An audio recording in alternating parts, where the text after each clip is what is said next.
January of 1996, in a quiet city in Brazil, something happened that officially never happened. Not a rumor, not a myth, but a series of events witnessed by dozens of people in broad daylight. 3 young women claimed they saw a creature, not an animal, not a man, something they could not explain. Within hours, military vehicles began moving through the city. Witnesses described unusual activity, restricted areas, and something being transported under heavy secrecy. And then, silence. No clear explanation, no definitive denial, just fragments of a story that refuses to disappear.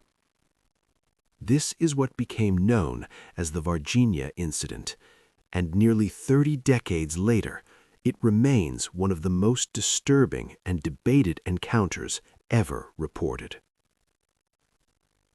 The city of Varginha in southeastern Brazil was not the kind of place where extraordinary things happened. It was quiet, predictable, a regional hub known mostly for agriculture, especially coffee production. In 1996, life there followed a simple rhythm. People knew each other, streets were familiar, nothing felt out of place, which is precisely why what happened next stood out so violently against the normal. On the afternoon of January 20th, 3 young women were walking together: Liliane Silva, Valkyria Silva, and Katia Andrade. They weren't investigators. They weren't looking for anything unusual. They were simply going about their day, talking, laughing, doing what teenagers do. They cut through a vacant lot, something they had likely done many times before. But that day, something was different. As they approached a wall, they noticed a figure crouched on the ground. At first, it barely registered. They assumed it was a man, possibly homeless, someone avoiding attention. But as they got closer, their perception began to shift. The posture wasn't natural, the proportions weren't right, and then they saw its face. Large, red eyes, skin that looked dark, almost oily, and a head that seemed too big for its body. There were no clothes, no signs of normal human features, and then came the smell. A strong, overwhelming odor, something like ammonia mixed with decay. It was so intense it made them recoil instantly. For a brief moment, they froze, trying to understand what they were seeing, but instinct took over. They ran. When they got home, they were visibly shaken, breathing heavily, struggling to explain. At first, their families didn't fully understand, but one detail stood out immediately. All 3 described the same thing independently. Same eyes, same skin, same smell, and most importantly, the same feeling. Fear mixed with confusion, because whatever they saw did not behave like a human being. As word began to spread, something unexpected happened. Other people started coming forward.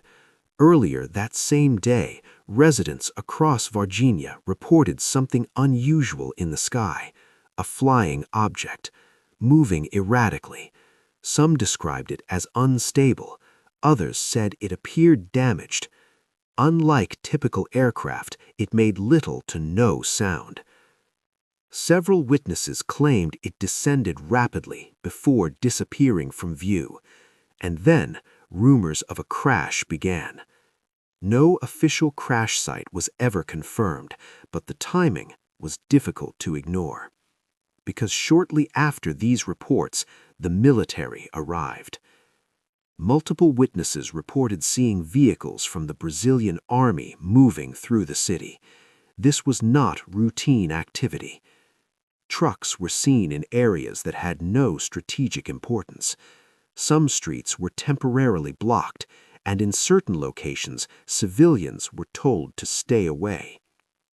According to several accounts, soldiers were seen collecting unknown materials.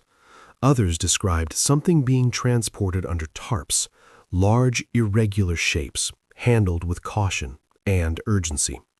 Whatever was happening, it was being contained. One of the most disturbing elements of the case involves a local police officer, Marco Eli Cerese. According to reports, he was involved in the capture of one of the creatures. Shortly after this alleged encounter, he began experiencing severe health issues. His condition deteriorated rapidly. Within weeks, he was dead. Official records attributed his death to a bacterial infection, but those close to him raised questions. They described a sudden decline, inconsistent with typical cases, and they pointed to one specific moment, the moment he came into contact with something unknown. At the Hospital Regional de Varginha, unusual activity was reported. Staff members later claimed that parts of the hospital were restricted. Access was limited. Security increased. Some accounts suggest that something or someone was being held inside, under military supervision.